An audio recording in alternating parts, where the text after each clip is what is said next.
Play clock at 5. Pass is intercepted at the goal line by Malcolm Butler. Unreal. Amazing. Este é o podcast Patriotas, do site 10jardas.com.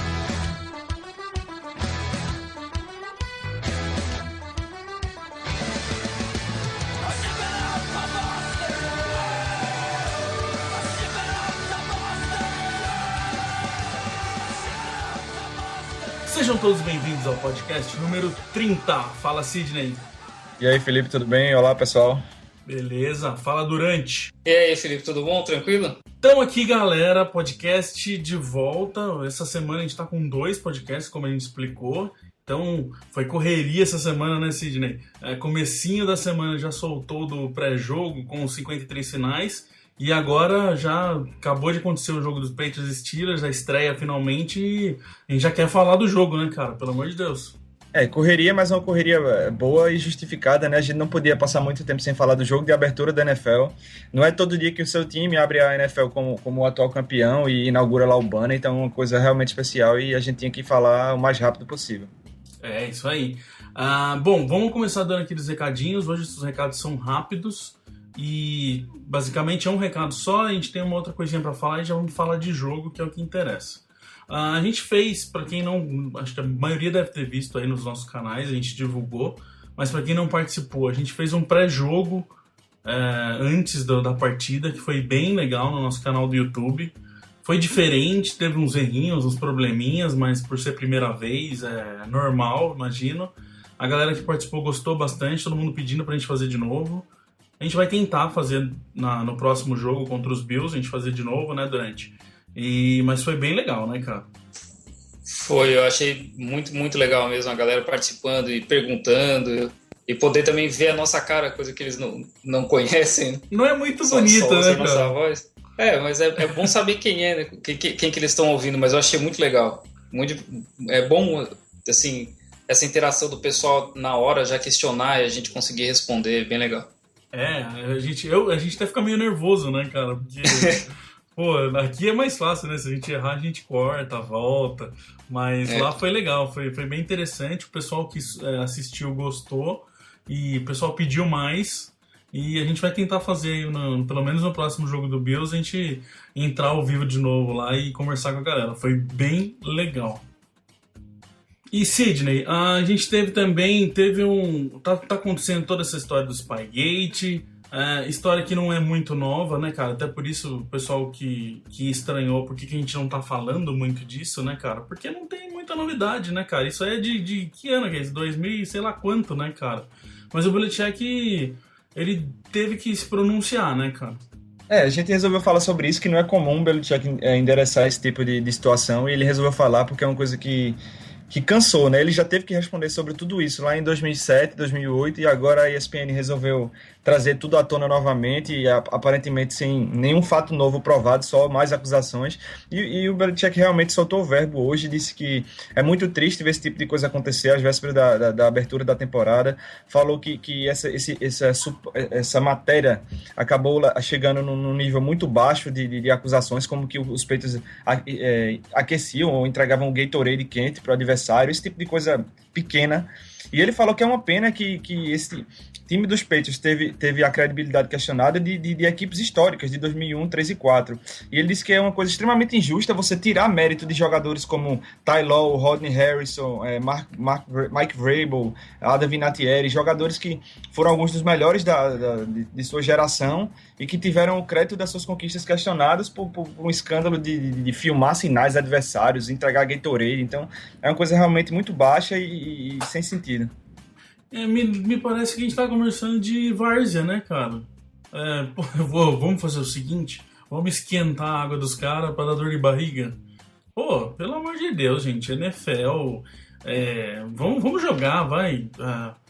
Eu acho chato demais, cara, ter que falar dessas coisas. E só para finalizar, eu gostei que ele deu uma verdadeira cutucada nos outros treinadores que gostam de atribuir derrota a isso, né? Ele fez, nossa organização aqui ela é pautada no trabalho duro, em todo mundo fazer a sua parte e não em dar desculpas. Então isso aí foi uma indireta, bem direta assim, para todo mundo que insinuou que perdeu dos Patriots por conta desse tipo de situação. E assim, já acho que é até bom a gente dar um recado pra galera que acostumem esse ano. Esse ano e se bobear os próximos, porque qualquer coisa vão tentar achar alguma solução fora campo, né, cara? A gente vai ter que aguentar, vai ter que ter sangue frio. E eu tava até falando isso no Twitter ontem, né? Se preparem, porque tudo vai ser motivo de piadinha contra os Patriots esse ano. E é bom fazer um exercício, eu vou dar um conselho que eu não consegui seguir ainda, que é não se deixar irritar com esse tipo de coisa. Vão brincar nas transmissões, como já fizeram ontem. Os torcedores adversários vão pegar no pé, vão falar que é roubado, que é asterisco. Então, ignora, concentra no time, foca no futebol americano e vamos pra temporada.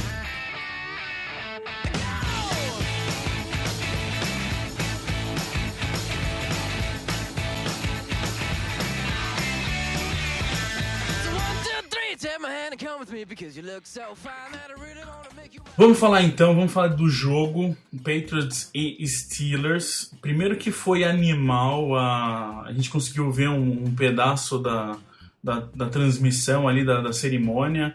A gente conseguiu ver o banner ser mostrado e tal. Inclusive no site dos Patriots, até vamos pôr aqui ó, no nosso podcast aqui no link, tem o vídeo na íntegra para quem quiser assistir no site dos Patriots. Foi demais, foi muito legal. Oportunidade única na vida, não única, mas são poucas vezes que a gente tem a oportunidade de ver a estreia do nosso time, depois de ter ganhado o Super Bowl, e foi demais isso. Vamos de defesa agora. Sidney, a gente falou bastante isso já no último podcast. Tá sendo uma força muito grande, tá se acreditando muito que esse front seven é a principal unidade da defesa. Como eu falei no último do 53, são 10 jogadores de DL, mais 6 jogadores de linebacker para esse front seven, então são 16 jogadores de 53. Então a gente acredita muito que esses jogadores vão fazer diferença, mas nesse primeiro jogo não fez, cara. Esse primeiro jogo começou... Antes do jogo já saiu a notícia ruim, né? Que o Trey Flowers, o jogador, tava todo mundo com muita expectativa nele, ficou na lista dos inativos, assim como o Rufus Johnson, né? Os dois defensive ends aí, o linebackers outside, que foram muito bem na pré-temporada.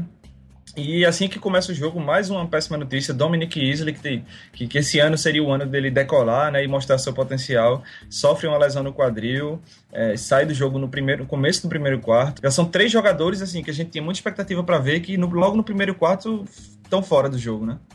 Sim, só que assim, cara, como eu vou dizer, eu já reclamei do front seven na pré-temporada contra o jogo corrido. Já tinha falado que para mim estava funcionando mais contra o passe. E esse jogo foi óbvio que a gente não consegue parar a corrida, cara. Eu vi gente falando assim, pô, o corner não tá tacleando certo, o running back, o safety também não. Pô, peraí, com o front seven desse, o corner e o safety nem devia estar olhando pra corrida. Tem que parar lá no segundo nível no máximo, cara. E não tá funcionando. A gente tem bastante jogadores de primeira escolha em draft. Esses dias a gente até colocou no Twitter. Jogadores que vieram para a NFL com potencial de resolver. Quanto time aí tem um cara só de primeira escolha e o cara que tem que salvar a defesa inteira? E a gente tem vários, são acho que 5, se eu não me engano, e a gente não consegue parar, cara. Eu tô bravo com esse front seven, sinceramente. No jogo de ontem, assim que o Weasley saiu, o Bill Belichick fez uma movimentação que eu não entendi. Ele colocou o Janelle Grissom para jogar de defensive tackle. Ele claramente não tem peso para estar naquela posição ali no meio da linha, e ele foi rapidamente dominado. Aí depois a gente viu o Bill Belichick tentando trocar, ele botou o Silver Siliga, que muita gente achou que não ia jogar muito por conta da lesão, mas entrou, o Alan Branch entrou também. Mas assim como ele fez com todas as posições na partida de ontem, ele rodou muito a DL, e rodou e não encontrou resposta, né? Não conseguiu parar o jogo terrestre. DeAngelo Williams correu como quis ali, e quando passava das primeiras barreiras, o pessoal errava tackle, cornerback, safety, como você falou. Então é só o primeiro jogo, mas é uma tendência que, como você disse, a gente viu desde a pré-temporada, e o Bill Belichick tem que arrumar essa corrida aí, porque se os times conseguirem correr contra essa defesa, vai ser um peso muito grande em cima dos corners e dos safeties lá atrás, que, sei não, a gente vai sofrer. Uma coisa que eu acho que fez bastante diferença foi a saída do Weasley no começo do jogo. Ele sofreu uma lesão no quadril e deve ficar aí até 2 semanas fora. Ele vem mostrando bastante trabalho na pré-temporada, pelo meio da linha, forçando bastante os guards e chegando nos quarterbacks. Eu acho que o Bill Belichick esperava muito disso dele até para esse jogo. O Malcolm Brown achava também que ia ter uma partida um pouco melhor, principalmente contra o jogo corrido, porque ele é um cara como o Wilfork, que é para ocupar ali 2 espaços na linha ofensiva e tentar ganhar esse espaço do running back, mas também não foi tão bem assim. E o Ninkovich apanhou um pouco no jogo corrido. Deu para ver que eles forçaram um pouco o jogo pro lado dele, que ele não conseguia reagir tão rápido. Talvez ele não consiga jogar tão bem no 3-4. Eu acho que o 4-3 ainda é melhor pro nosso estilo de jogo. O próprio, não só o Ninkovich, mas o Chandler Jones também, né? Deu uma sofrida boa. Ele tem acho que o principal problema do Chandler Jones é conseguir pegar a corrida, né? Ele normalmente é melhor no pass rush. O Chandler Jones ele não consegue reagir muito bem à corrida, ele não consegue escapar bem do tackle para chegar no running back.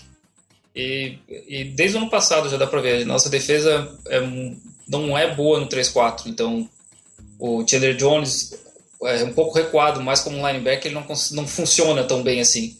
Ele é melhor naquele primeiro passe para cima do tackle, empurrando ele para trás, tentando ganhar espaço. A grande questão dessa defesa esse ano era o que? A gente tem que ter um front seven forte pra gente não depender tanto do lado de trás, da secundária. E por enquanto não foi o que a gente viu. Vamos falar de sec. Tivemos 3: Hightower, Sheard e Brown, né? 3 sacks, o Hightower, ele é aquele cara que, junto com o Jamie Collins, de vez em quando ele vai pra blitz ali pelo A-gap, geralmente, né, ali entre o center e o guard. O Sheard, que participou um bocado do jogo ontem, não teve esse destaque todo, mas conseguiu um sack também. Algumas jogadas ele realmente deu trabalho. E o Malcolm Brown, que conseguiu um sack numa jogada bem demorada, né? Os Steelers tentaram um double pass ao estilo, digamos assim, semelhante àquele que a gente fez com o Edelman nos playoffs do ano passado, só que o Antonio Brown, que ficou para lançar a bola, não encontrou ninguém livre e demorou com a bola na mão, deu tempo do Malcolm Brown chegar e sacá-lo. Eles tentaram, que eles já tinham feito uma jogada antes com o Brown, de lançar para ele no screen pass e ele correr. Aí fizeram uma variante dela de lançar para ele, só que em vez dele correr, ele tentar voltar e encontrar um passe para alguém. E aí o Brown, mas eu digo até que a defesa inteira aí nesse momento foi boa, eles prestaram atenção, estavam atentos e conseguiram parar. Mas então assim, um sec nessa situação basicamente não é um sec, vamos falar a verdade. É um ataque todo desmontado ali, que para acontecer um sec não é tão difícil. E então, se a gente falar mesmo, foram 2 só, né? Mas ao mesmo tempo é um elogio que pode ser feito à secundária, né? Porque se os corners não tivessem deixado um recebedor livre ali atrás, o Antonio Brown teria lançado essa bola e não teria segurado tanto tempo, né? É o que eles chamam cover sack, né? O sack de cobertura. Isso que eu queria dizer, que o sack foi mais da secundária do que do front seven. Exatamente. Bom, continuando aí nesse front seven, Sidney, Gerald Mayo, com alguns problemas que a gente não sabe o que aconteceu, porque ele não participou da maior parte do jogo. Inclusive, quem ficou com o ponto eletrônico, que é aquele que normalmente é o Mayo, por ser o capitão, que o ponto eletrônico é um jogador no ataque e um jogador na defesa, pode ficar com o ponto ouvindo as instruções e jogadas da comissão técnica. Quem ficou não foi nem o Mayo, foi o Collins. Então já sabiam que o Mayo não ia conseguir participar da maior parte do jogo, né? O Mayo tá voltando de uma lesão muito séria no joelho, então provavelmente o Belichick não quis forçar ele com uma carga de jogo muito grande, né? Muito tempo de jogo. Então, desde o início, acredito que eles entraram com o Jamie Collins ali. E isso diz muito sobre a confiança que eles têm no Collins. Ele já foi esse chamado quarterback da defesa, eles brincam, né? O cara que fica com ponto eletrônico. O ano passado, quando o Mayo e Hightower não jogaram, e foi bem, então eles provavelmente sabiam que não iriam forçar muito a barra com o Mayo e já de início entraram com o Collins ali com ponto. Então, é mais um caso que até então a gente achava que estava resolvido e não tá. O Mayo ainda, pelo jeito, tem problemas. A gente não sabe qual mas provavelmente é alguma coisa física. Não sei, cada hora a gente vai descobrindo uma coisa nova e o quebra-cabeça aí vai perdendo peça e tá difícil de montar alguma coisa aí. Continuando nisso, eu queria falar também da pressão que o Big Ben sofreu, que foi quase nenhuma. Ele teve hora que ele tinha tempo demais para pensar o que fazer, encontrar um jogador.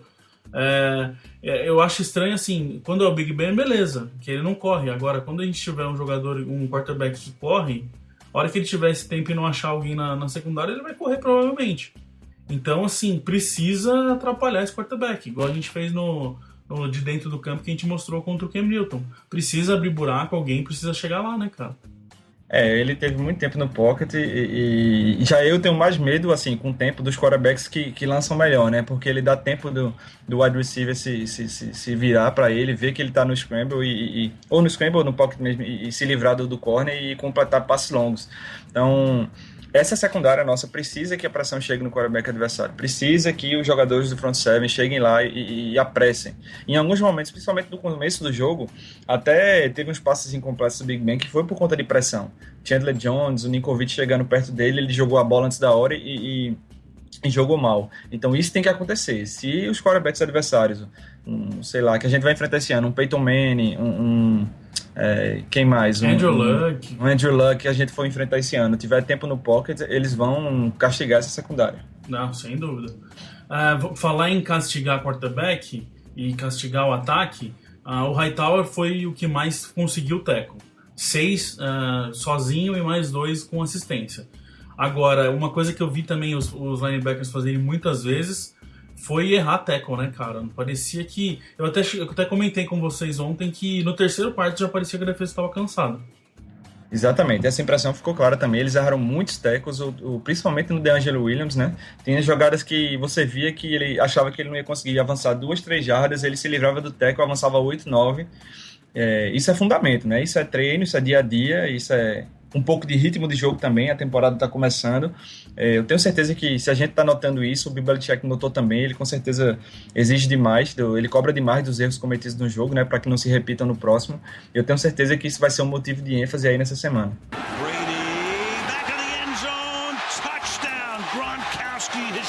Vamos falar da secundária, pessoal. Eu já sei que tem gente aqui querendo falar mal e tem gente querendo falar bem do Butler. Então todo mundo vai ter espaço. Eu acho... nós dois estamos no time de que o Butler não foi tão mal. Então vamos deixar o Durant sozinho nessa. Eu acho que o Butler... Ele cedeu 133 jardas pro Antonio Brown. E um TD. Só que assim, a gente vendo a foto do TD, ele estava muito justo. A maioria das marcações ele estava bem justo. Teve uma ou outra que ele deu 30 jardas e tal, que óbvio que não é para acontecer, mas que assim, sendo que a gente não tem um cornerback que a gente está esperando que ele seja o melhor da NFL, é o que a gente tem e eu não acho que ele foi tão mal, cara. O Antonio Brown é muito bom. Eu até falei com vocês hoje. A gente costuma olhar para o demérito do jogador, mas a gente tem que pensar também no mérito do Antonio Brown. Aquela primeira recepção que ele fez... ele fez um milagre, os caras estavam grudados, engalfinhados lá, e ele caiu no chão com a bola na mão. Eu acho que se você olhar para os números, só os números, foi um baile, né? Você deu 9 recepções de 10 bolas lançadas para o Brown, 133 jardas e um touchdown. Mas quando você vê o jogo e você começava a analisar cada bola, cada uma dessas 9 recepções que ele cedeu, você vê que em várias delas ele está numa marcação absolutamente perfeita. Ele está colado no Antonio Brown. Alguns desses passes ele dividiu a bola com o Brown. O Brown ganhou na briga ali pela bola. No touchdown do Antonio Brown, que foi faltando o quê? 2 segundos, eu acho, para terminar o jogo. Eu não consigo imaginar uma cobertura melhor do que a que o Malcolm Butler fez naquela jogada, porque só tinha um espaço para a bola passar e a bola passou. Então, não tem como tirar o crédito do Antonio Brown pelas rotas que ele fez, nem o do Big Ben por passes perfeitos que ele conseguiu ontem para o Antonio Brown.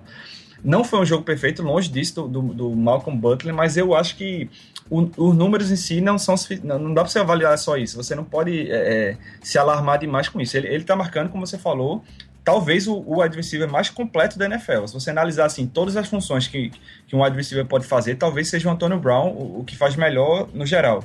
Então, foi o primeiro jogo dele como corner principal Eu até coloquei que tinha sido o primeiro jogo dele como titular, alguém o que leitor nosso avisou no site que não era. O leitor nosso avisou que não era, mas era o primeiro jogo dele como cornerback 1, ou seja, marcando o principal recebedor adversário. E ele pegou logo de cara talvez o melhor da NFL.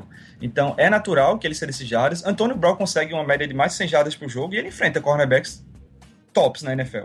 Então, eu acho sim, esse touchdown do Antônio Brown, é isso que eu quero dizer. Tipo, se fosse ao contrário, se fosse um touchdown dos Patriots desse jeito, a gente já tá falando assim, caramba, como o Brady é foda.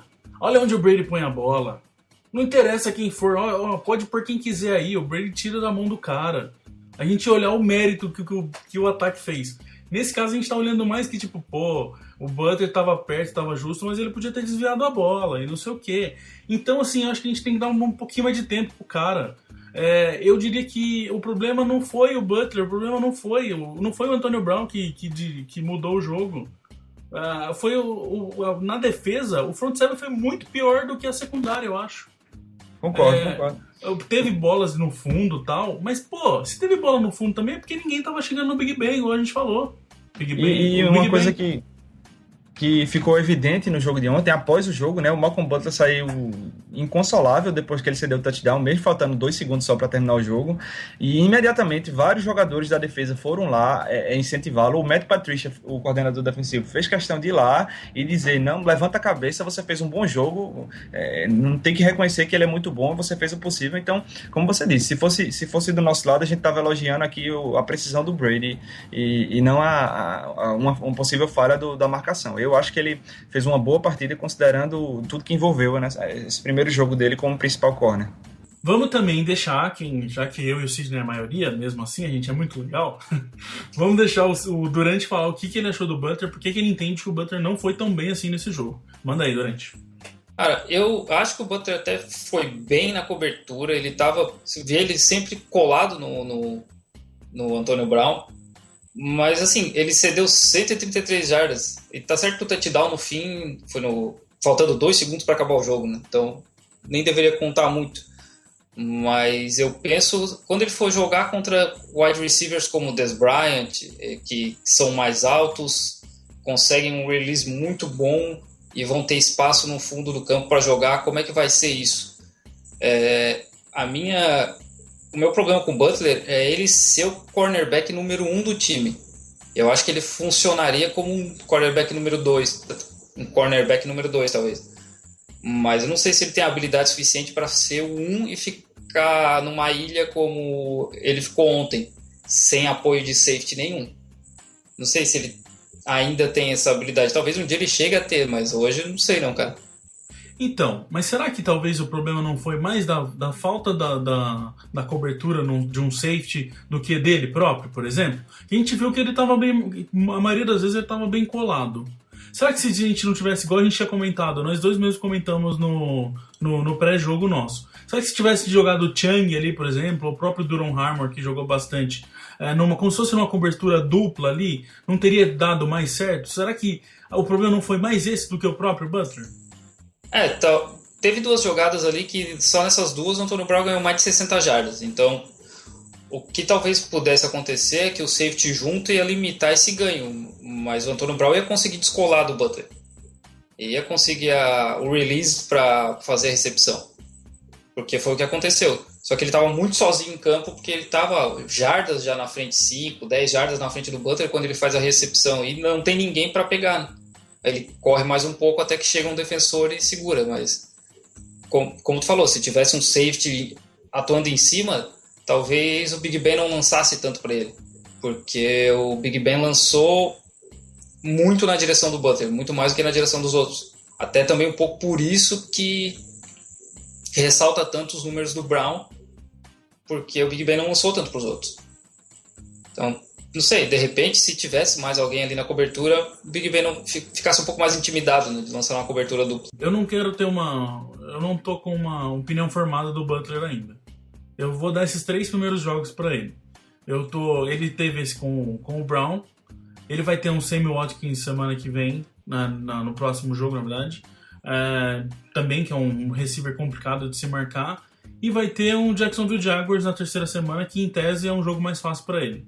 Então eu tô dando esses 3 jogos de carência pra ele, pra eu ter minha opinião formada do Butler. Eu tô num raciocínio parecido. O problema é que eu tô um pouco mais do lado negativo do negócio e vocês estão um pouco mais do lado positivo já. Você tá no lado negro da força. Mas eu também tô nessa, assim, é o primeiro jogo da temporada, tinha toda aquela pressão do Deflategate, pressão da estreia da temporada. Então, de repente, o próximo jogo ele tá um pouco mais confortável também, né? Outro que também conseguiu, já falando de secundária, continuando na secundária, Duron Harmon fez uma interceptação. Estranho ele estar em campo, né, Sidney? Várias coisas estranhas nesse sentido ontem. Como eu falei agora há pouco, em alguns momentos parecia um jogo de pré-temporada, de tanto que o Belichick mudou as peças em campo ontem. Revezou muita gente na linha defensiva, mudou muita gente durante a partida na linha ofensiva, mudou gente na secundária. Então, parecia realmente que ele estava fazendo testes ali. E um desses testes foi o Duron Harmon e que acabou funcionando nessa jogada, né? Mas a interceptação dele eu acredito mais a um erro do Big Ben do que a um mérito grande do Harmon, assim, porque o Big Ben lançou uma bola muito longa num jogador que estava com cobertura dupla. E, inclusive, lembrou uma jogada que aconteceu nos playoffs do ano passado contra o Baltimore Ravens, que o próprio Duron Harmon interceptou o Joe Flacco numa bomba que ele lançou numa cobertura dupla parecida com aquele lance. Então, mérito dele, lógico, estava lá na função dele de safety, cobrindo o cara. Mas se o Big Ben não tivesse forçado demais, talvez essa interceptação não tivesse saído. Outra coisa que a gente tem que falar da defesa, que a gente não pode esquecer, dessa secundária principalmente, a gente até comentou isso, né, no pré-jogo também. A gente não consegue jogar em zona, né, cara? Toda vez que tá em zona, a gente tem problema. Cara, ano passado a gente jogou muito em main coverage, principalmente por causa do Reeves e do Browner. Esse ano a gente não tem os dois, então não tem nenhum cornerback da mesma qualidade. Bill Belichick está tentando usar aí uns sets com 3 safeties para fazer essas formações em zona, mas está muito complicado, até porque deu para ver também que ontem o Collins também não estava tão bom na cobertura. Ele não conseguiu jogar como a gente acostumou ver ele jogando. Sem dúvida. Eu acho que assim, seria mais interessante, porque você... Até vamos dar para pro pessoal novato, a gente não pode esquecer da galera nova. Tem a marcação homem a homem, que eu tô marcando o Durante, e onde o Durante for, eu vou atrás dele e eu cuido do Durante, se vier passo para ele ou não. Onde ele correr, eu tô grudado nele. Foi o que o Butler fez ontem, né, no Antônio Brown. Exato, o Butler no Antônio Brown era nesse jeito. E tem a marcação em zona, que eu cuido de uma área do campo. Se o Durante está passando pela minha área, eu tô atento nele, tô olhando nele. Se o Durante sai da minha área, eu não presto mais atenção nele. Eu cuido daquela área, eu não cuido de um jogador específico. Para o pessoal entender aí a diferença de uma para outra. E a gente precisa melhorar, porque a marcação em zona funciona muito bem quando você não tem uma grande estrela, quando você não tem um cara que se garante. E é o nosso caso. Principalmente se o Butler não conseguir evoluir tanto igual a gente qual pode acontecer. Então a marcação em zona seria muito interessante, mas o problema é que a gente não consegue. O quarterback consegue identificar bem os espaços, os buracos aí entre uma zona e outra e consegue lançar, né? A marcação em zona ela precisa que a reação seja muito rápida, né? Porque eu tô atento ao cara que tá chegando aqui, mas o cara não vai passar na minha zona, eu tenho que prestar atenção no outro que tá vindo. E muitas vezes pode ter 2 caras na mesma zona, né? Justamente. Tem mais isso ainda.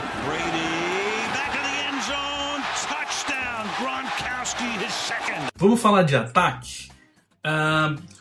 Óbvio, o Brady tá com sangue nos olhos. A gente já tava imaginando que isso ia acontecer.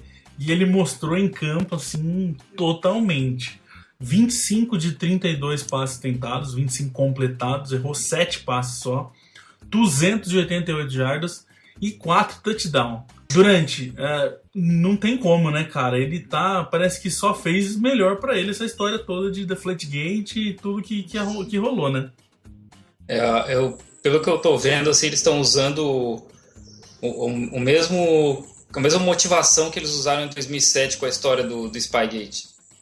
Quando a mídia bateu pesado em cima e eles, agora a gente tem que mostrar que nós somos bons de verdade, que a gente não é nenhum trapaceiro nem nada. E o time inteiro entrou com aquela vontade, e a impressão que dá é que o Brady tá muito com isso, com essa coisa de eu tenho que mostrar que realmente sou bom sem vantagem nenhuma. E tá motivando o time inteiro, mas eu acho que principalmente ele, né, cara? Porque ele foi o foco dessa história toda, mexeu com a família dele. A própria Gisele, a gente viu que ela ficou ausente de mídia social, e no dia que ele foi absolvido, ela voltou a postou foto de família pra ajudar. Ainda teve aqueles negócios da separação. Foi muito pesado o que tentaram fazer com ele. E é óbvio que motiva todo mundo, porque todo mundo ali dentro, eu diria até que todos os jogadores são ídolos, são fãs do Brady, como a gente. Mas eu acho que, especialmente pra ele quer fazer uma temporada animal. E se deixar, cara, 4 TDs nesse primeiro jogo, se deixar, o homem vem forte, cara, não vai ter como. Vamos falar de running backs, cara, que foi interessante. A gente tinha aquela questão do que não tivemos o Blount. A gente até falou bastante no pré-jogo a ausência que o Gray faria nesse jogo, né, já que ele foi cortado, e que a gente não teria um power back. E o escolhido para essa história toda foi o Dion Lewis, cara. Um cara que no começo da pré-temporada ninguém nem estava olhando muito para ele, e quem diria que ele começa o jogo e foi o principal running back com 15 corridas para 69 jardas, 4 recepções para 51 jardas. Lewis foi o titular desse time, cara. Como a gente até comentou no Abre o Jogo, a gente já esperava uma coisa parecida por causa da linha, principalmente, né? Da linha que estava com 3 novatos. Então eles provavelmente iam usar alguém, o White ou o Lewis, para desviar dos tackles, não para tentar brigar com eles e ganhar, né? Para tentar fugir dos tackles e ganhar assim. E o Lewis foi uma grata surpresa, porque o histórico dele é de 3 times e até hoje não conseguiu fazer muita coisa, mas parece que ele tem bastante jogo e vai conseguir desenvolver bem o trabalho. E isso que você falou da gente usar um running back mais liso, que consiga escapar, isso ele já mostrou, não só nesse jogo, mas na pré-temporada também, que é uma das principais armas dele, né, cara? Ele é muito liso. Ele cai para um lado, cai para o outro, gira, pula. É muito legal de ver ele correr, né? Ele é muito rápido nos cortes. E o White, que a gente, igual a gente comentou aqui, eu até imaginei que ia ser mais dividido os snaps para os dois. Mas não, foi o Lewis mesmo, praticamente o jogo inteiro. E o White entrou só em uma jogada, não recebeu bola. E então ele não teve nem tentativa e um snap só, cara. Achei até estranho, pra ser sincero. Eu achei que seria mais dividido, né? Ainda mais quando o Lewis sofreu o fumble, que a gente já sabe como é que é o Bill Belichick. Quando um running back sofre o fumble, vai pra casinha do cachorro e não sai de lá tão cedo. Eu imaginei, o White agora entra, mas não, ele confiou no Dion Lewis e o White tá perdendo espaço.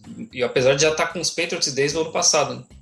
O Lewis veio para mostrar que as coisas não vão ser fáceis, não. E te digo mais, o Blount, se bobear, eu acho que o Lewis não vai começar a dividir aí, não sei não, cara. As coisas não estão tão simples pro Blount não, né? Eu também acho.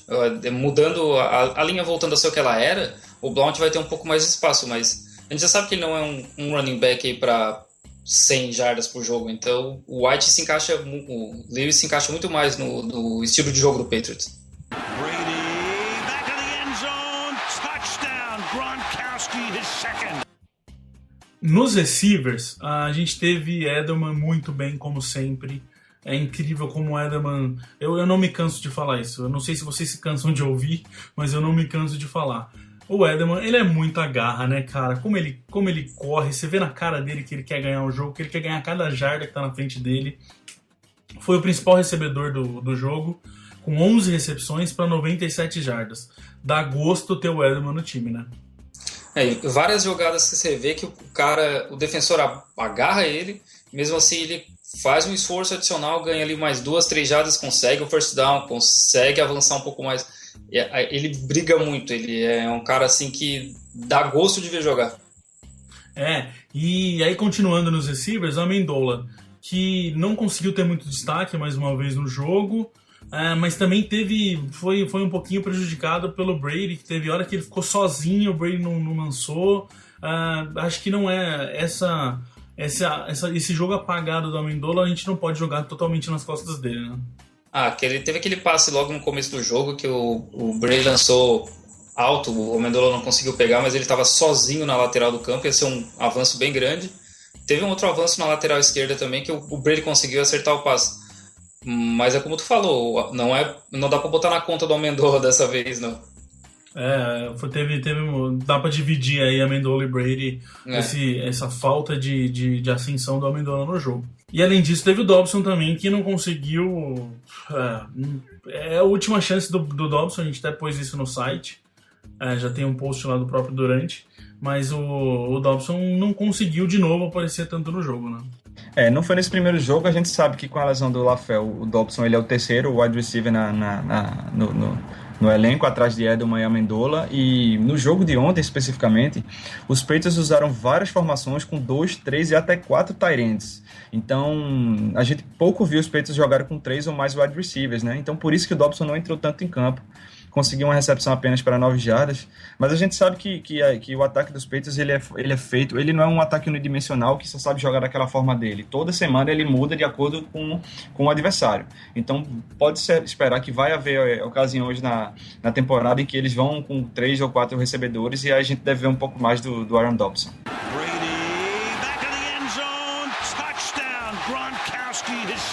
Hora da estrela do jogo, gente. Rob Gronkowski. 5 recepções só, não precisa de muito pro Gronk. 94 jardas, 3 touchdowns. Eu vou dizer uma coisa, que sirva de lição pros outros 31 times da NFL, mesmo que eles não vão ser todos que vão enfrentar a gente. Se vocês fizerem o que o Steelers fez, de bobear com o Gronk desse jeito, a gente não precisa ter defesa? Pode deixar o Brady e o Gronk lá, que nós vamos ganhar todo o jogo, porque nós vamos fazer mais pontos do que a gente toma, cara. Não dá. O Gronk, ele é monstruoso. Quando ele tá marcado, não tem como. Ele joga bem. E desse jeito que o Steelers marcou ele, muitas vezes em zona, teve a jogada do touchdown dele que o Steelers fez a burrada de estar com 10 jogadores em campo e o Gronk tá sozinho na lateral do campo. Como é que faz isso com o Gronk? Me fala. No início da semana, o Steelers ainda colocou uma reportagem lá, a gente já sabe como marcar o Gronk e como manter ele dominado no jogo, mas deu pra ver que eles não sabem nada. O Gronk tu tem que colocar um linebacker e um safety na cobertura, não dá pra deixar um cara sozinho. E mesmo 2, deu pra ver que ele ganhou dos 2 ali no segundo touchdown, porque o Brady jogou a bola alta, ele pulou, ele é muito alto e conseguiu fazer a recepção. E a defesa do Steelers estava muito perdida, várias vezes o Gronk ficou sozinho em campo, teve aquele avanço de 30 e poucas jardas, que ele correu sozinho pelo meio do campo, metros até um cara conseguir chegar nele, pegar e derrubar. Então a defesa estava muito perdida. Nesse touchdown que eu falei que ele tá sozinho na lateral, a gente até reviu no highlights, é até engraçado, né? Ele alinha lá de receiver na direita, aí tá sozinho, não tem ninguém na frente dele, como a gente falou, a defesa bobeou, tava com 10 em campo, e ninguém vai marcar ele. Aí o Brady percebe e entra em desespero pedindo snap, né? Tipo, como se fosse, pelo amor de Deus, me dá essa bola que o Gronk tá sozinho. Começa a gritar, né? Começa a gritar com o center, passa a bola. Aí ele pega a bola e lança pro Gronk. Aí o mais interessante, o Gronk pega, começa a correr, chega um cara nele, não consegue fazer o tackle, e tem um cara ou outro, que eu não lembro agora se é safety ou não, que o cara, tipo, não vai pra cima também. Fica vendo ele passar. E aí ele entra pra endzone. A impressão que eu tive é que esse safety achou que o primeiro ia fazer o tackle, ia conseguir derrubar e desistiu. Sim. Quando ele não deveria ter feito. Ele deveria ter continuado que você faz de um jeito, negócio né? desse? Como que você faz um negócio desse com o Gronkowski? Você tem Rob Gronkowski na sua frente, um cara tentando dar o tackle e você acha que o cara vai conseguir... cara, o nego tá reclamando da nossa defesa, imagina se a gente torcesse pro Steelers. Que isso, cara, não se faz isso com o Gronk, não. Agora, não tem como, cara, e pra ajudar, se não bastasse tudo que ele pega de bola, tudo que ele escapa de tackle, ainda tem estrela, né? No fumble do Lewis, sobra pra quem? A hora que a gente olha, tá Gronk mergulhando na bola, cara. Caiu no colo dele aquela bola. Meu, que isso, cara, o Gronk é mito, monstro, é tudo que a gente pode dizer. A gente até colocou hoje, né, gente, no Twitter, que ele já faltam 10 TDs pra ele ser o jogador que mais fez TD na história da NFL. cara, com 26 anos de idade, que só isso aí já mostra quem que é ele. Desde que ele entrou na liga, ele é o jogador com mais touchdowns há 5 anos. O Dez Bryant ia em segundo com 3 touchdowns ao menos, alguma coisa assim. Você não precisa nem ter assistido o Gronk. Você der os números dele pra alguém, você já sabe que ele é foda. Não tem o que falar de Gronk. No ataque também, com os tight ends, a gente teve o touchdown do Chandler, que tá mostrando a cada jogo, a cada dia, que ele, como eu vou dizer, ele tem espaço nesse ataque sim. E que eu acho muito legal é que quando a defesa adversária fica nessa de marca o Gronk, marca Edelman, quem que a gente vai marcar, marca o Lewis que correu bem, que vai receber bola, a gente tem muita variante. E nessas variantes vai começar a aparecer o Chandler, né? Uma das maiores expectativas para essa temporada também era o ataque dos Patriots, principalmente na red zone com o Rob Gronkowski e o Scott Chandler, né? Quando você tem linebackers que são grandes e atléticos como eles, você causa todo tipo de problema para a defesa, porque se você bota um linebacker para marcar eles são mais rápidos que o linebacker. Se você bota um safety, eles são mais lentos, mas eles são maiores e mais fortes, então eles podem usar o corpo para receber bolas. Então é um inferno, digamos assim, para a defesa.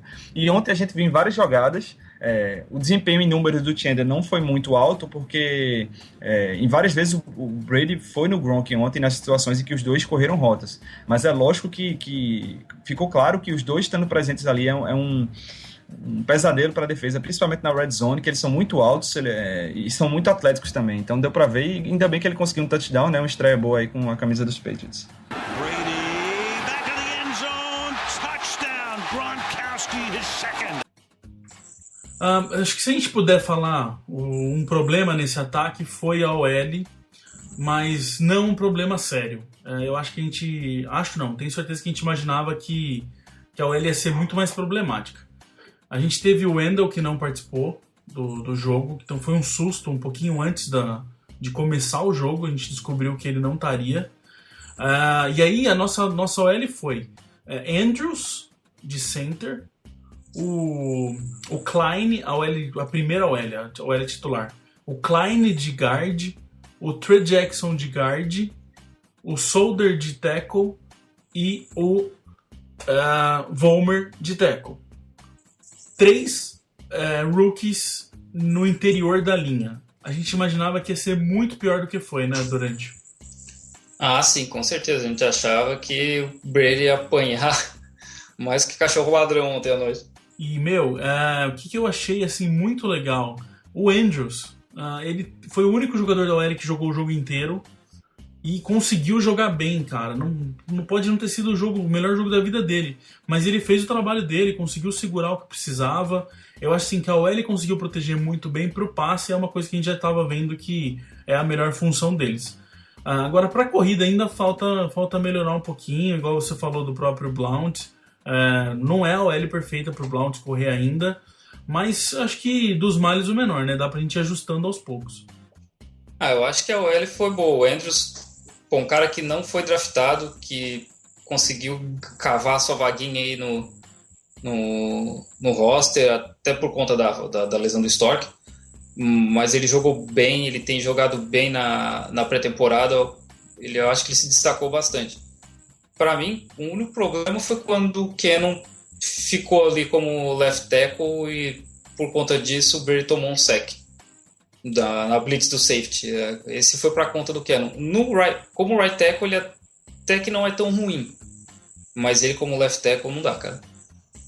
Sem dúvida.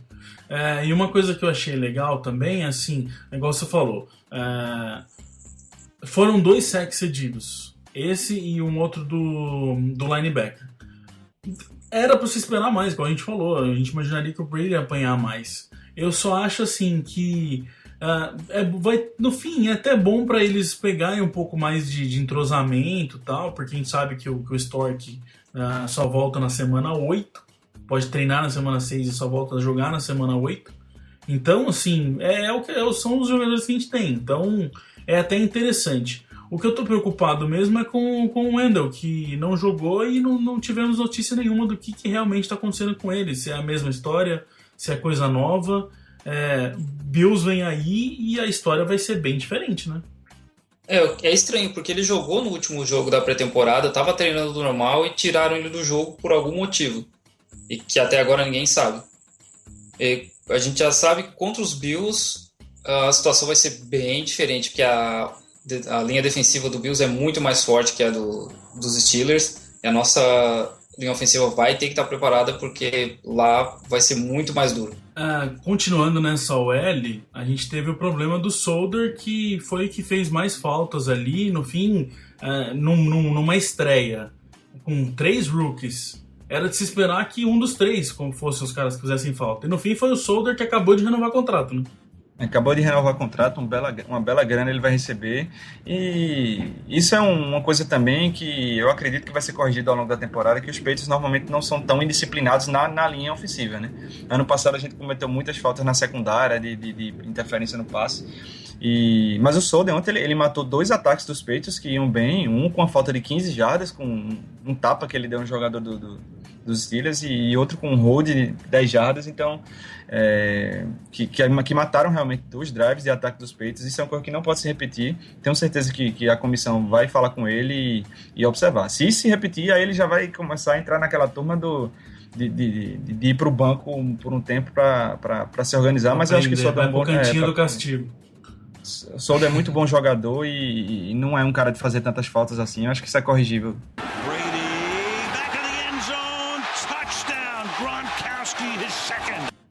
Como a gente falou no começo, a gente vai ter que aguentar todo o jogo, a galera agora tentando achar uma desculpa do por que perdeu. Teve a tal da história dos headsets. Expliquem aí, por favor, o que aconteceu. Bom, como quem acompanha mais tempo sabe que os técnicos da NFL e os coordenadores, eles possuem um sistema de comunicação e, como você disse, um jogador no ataque e um da defesa tem esse ponto no capacete, então eles passam jogadas ofensivas e defensivas. Então, durante um período do primeiro quarto ontem, o headset do Pittsburgh Steelers, né, a comunicação dos técnicos, começou a receber um áudio da transmissão do jogo feito pela TV dos Patriots.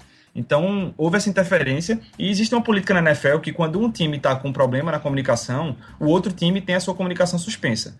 Então, quando o Pittsburgh reclamou que estava recebendo interferência no seu headset, imediatamente eles cortaram a comunicação dos Patriots também para que fosse uma coisa igualitária, né? Os dois times nenhum tivesse vantagem sobre o outro. Ao fim do jogo, o Mike Tomlin, o técnico dos Steelers, estava muito irritado, dizendo reclamando muito sobre esse problema e perguntado se isso sempre... E ele acabou falando que isso sempre acontecia no Gillette Stadium, né? Isso é uma coisa meio estranha, até porque alguns técnicos da NFL hoje vieram a público dizer que é comum que aconteça problemas dentro e fora de casa. O Sean Payton do Saints falou isso, o Jeff Fisher do St. Louis falou isso. Então, ele estava meio de cabeça quente. Hoje, no dia seguinte ao jogo, a NFL soltou uma nota oficial dizendo que quem fornece os headsets é a NFL para as duas equipes e que o problema de ontem na interferência foi um problema elétrico que aconteceu lá e que foi agravado pela chuva forte que deu no campo.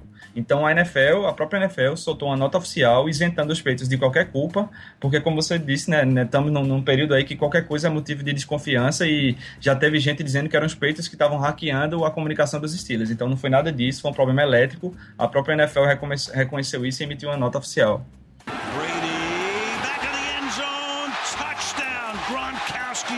Pra gente fechar esse podcast, a gente não pode deixar de falar do próximo jogo, Buffalo Bills, lá em Buffalo, que vai ser no domingo, dia 20/9, às 2 da tarde aqui no Brasil, 1 hora lá nos Estados Unidos. A boa notícia é que o Esporte Interativo já anunciou que eles vão transmitir o jogo. A ESPN a gente ainda não sabe, não tem report deles, mas pelo menos o Esporte Interativo vai passar na TV, e para quem não consegue assistir tem o EA Plus lá dele, que você consegue assistir pela internet. Vai ser um belo de um teste pro nosso ataque agora, né, Durante? Porque a defesa deles é muito forte e a gente não vão deixar o Gronkowski bobeando igual o Steelers fez, né? Como a gente falou ali na parte da linha ofensiva, né? A linha defensiva deles é extremamente forte, extremamente rápida e pesada. Marcel Darius renovou o contrato agora, então ele deve estar com muito sangue nos olhos para mostrar que ele merece o dinheiro que estão pagando. A secundária deles é boa. O Rex Ryan é um gênio de defesa. Foi assim que ele conseguiu levar o Jets para frente no início dele, na carreira dele como técnico dos Jets. Então, vai ser um desafio forte para o nosso ataque. É para ser um jogo mais parelho do que foi com os Steelers, sem dúvida nenhuma, né? Eu espero um jogo mais apertado. Todo jogo contra o Jets com o Rex Ryan era apertado. Ganhava por 1 field goal de diferença, 2 pontos de diferença. Eu acho que a tendência é continuar. Ele trouxe aquela vontade pro Bills, né? Aquela coisa que ele tem, aquela garra que ele tem, né? Pros Bills para tentar tirar eles daquela inércia que eles estavam antes. E uma coisa que eu acho legal é assim, eu tenho uma proximidade grande com o Bills, eu já falei isso em outros podcasts. O pessoal de Bills estava esperando acontecer alguma coisa há muito tempo, uma chacoalhada. E a grande sacada do Buffalo Bills foi trazer o Rex Ryan, porque não interessa se ele é bom, ótimo, ruim ou péssimo. O que ele consegue fazer, ele consegue chacoalhar onde ele chega. E ele fez isso lá em Buffalo. Então a torcida tá chacoalhada também, cara. Não é só, eles, são os jogadores e a torcida. Eu acho que vai ser um clima como o Buffalo fazia tempo que não via. E vai ser um belo de um teste pro nosso ataque e pra nossa defesa também, porque eles não têm um quarterback muito bom, então o passe não deve ser a grande coisa deles, mas eles têm um jogo corrido que é pra funcionar. E se a gente já sofreu com o jogo de corrido dos Steelers com running back 2, pode ser o nosso grande problema nesse jogo para a defesa parar esse jogo corrido dos Bills, né? Com certeza. Eles têm também um ataque forte, como você falou, falta um quarterback de qualidade ali. Eles estão com o Ted Lewis e o Matt Cassell, que eles dispensaram e contrataram de novo para o salário ficar mais baixo. O AJ Manuel, acho que agora é 3º quarterback. Mas também nenhum deles assim é um cara que realmente vai fazer diferença no ataque, então eles devem forçar muito no jogo corrido. E como tu mesmo disse, a gente já apanhou do segundo running back do Steelers. Lá eles têm uma linha forte, um running back bom. A gente tá meio ressabiado com essa nossa linha defensiva. Pode ser o grande problema desse jogo. Pra gente falar também da defesa, mais um bom teste igual a gente comentou aí já pro Malcolm Butler. Mais um bom teste. Sammy Watkins é um bom receiver, não tem um quarterback incrível para lançar para ele, mas mesmo assim ele pode fazer diferença. Eu acho assim, esse é o Sammy Watkins pode ser o jogador que mostra pra gente o quanto o Butler está preparado. Porque a gente teve o Antonio Brown, que é top, e vamos ter depois um Jaguars, que é lá embaixo. O Sammy Watkins é um bom receiver, mas que não tem um quarterback incrível. Então, se ele conseguir receber muita bola, é porque o Butler tá bobeando. Ele tá conseguindo se livrar e o quarterback, por mais que não seja incrível, tá achando ele. Se ele conseguir anular o Watkins, eu acho que já é uma função boa pro Butler, você concorda? Concordo 100%. E a gente ainda tem uma referência, porque o ano passado o Watkins conseguiu descolar algumas vezes do Reeves. Então a gente já vai ter uma referência para ver em que nível que o Butler tá, se ele conseguir anular realmente o Watkins, ou se ele apanhar muito do Watkins, a gente consegue comparar já, olha. Mas o Reeves também apanhou, e mesmo com um quarterback ruim, vai ser um teste bom para parametrizar mais ou menos o Butler em que nível que ele tá de jogo. Tem essa pressão de estar jogando contra o Rex Ryan, e ele gosta muito de uma defesa de blitz, né? Então, com essa OL cheia de rookie, vai ser mais um belo teste. Historicamente, de 2009 para cá, o Rex Ryan é o cara que tem mais causado problemas para Tom Brady em termos de defesa, né? Tom Brady sempre, com algumas exceções, como naquele butt fumble e no jogo de 2010, geralmente são jogos apertados com o Jets, de o ataque sofrendo para avançar. E o Rex Ryan pegou uma defesa agora que eu uso dizer que é melhor do que a dos Jets. Os Bills já foram a terceira melhor defesa da NFL na temporada passada. É um time muito bom em todos os setores e como você falou, ele gosta muito de blitz, ele gosta muito de variar. Ele é aquele cara que você nunca sabe de onde vem a blitz. Às vezes vem um cornerback, às vezes vem um linebacker, às vezes um cara da linha defensiva recua para marcar. Então é um quebra-cabeça realmente, é um jogo de xadrez que ele vai ter com o Brady aí. Vai ser um teste muito grande para a linha ofensiva, que se comportou bem na proteção do passe no primeiro jogo, mas que o desafio é maior, na minha opinião, agora contra os Bills.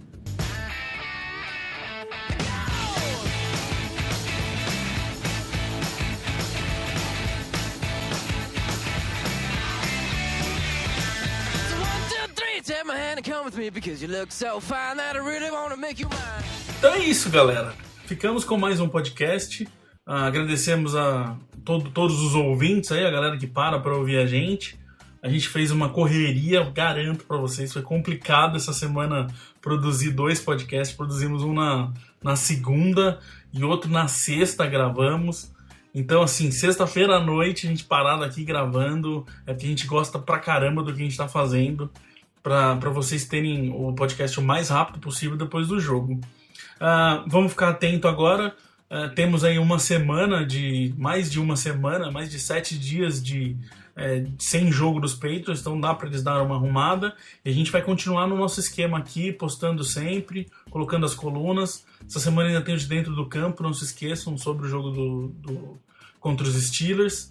E continuamos com o nosso trabalho que todo mundo já está acostumado e tem bastante gente nova aí chegando. E assistam, comentem, leiam, escutem e também peguem esses dias para ouvir podcasts antigos que são bem legais, a gente recomenda. Galera, ficamos por aqui e próximo papo nosso agora é sobre o jogo dos Bills. Vamos ver o que vai acontecer com esse jogo dos Bills. Abraço e bom trabalho, boa temporada pra gente. Um abraço, Felipe. Pô, muito bom estar aqui de novo. Foi um prazer muito grande a interação que a gente teve com o pessoal no YouTube. E é isso aí, cara. Um bom trabalho para todo mundo e bola pra frente. Um abraço, Sidney. Um abraço.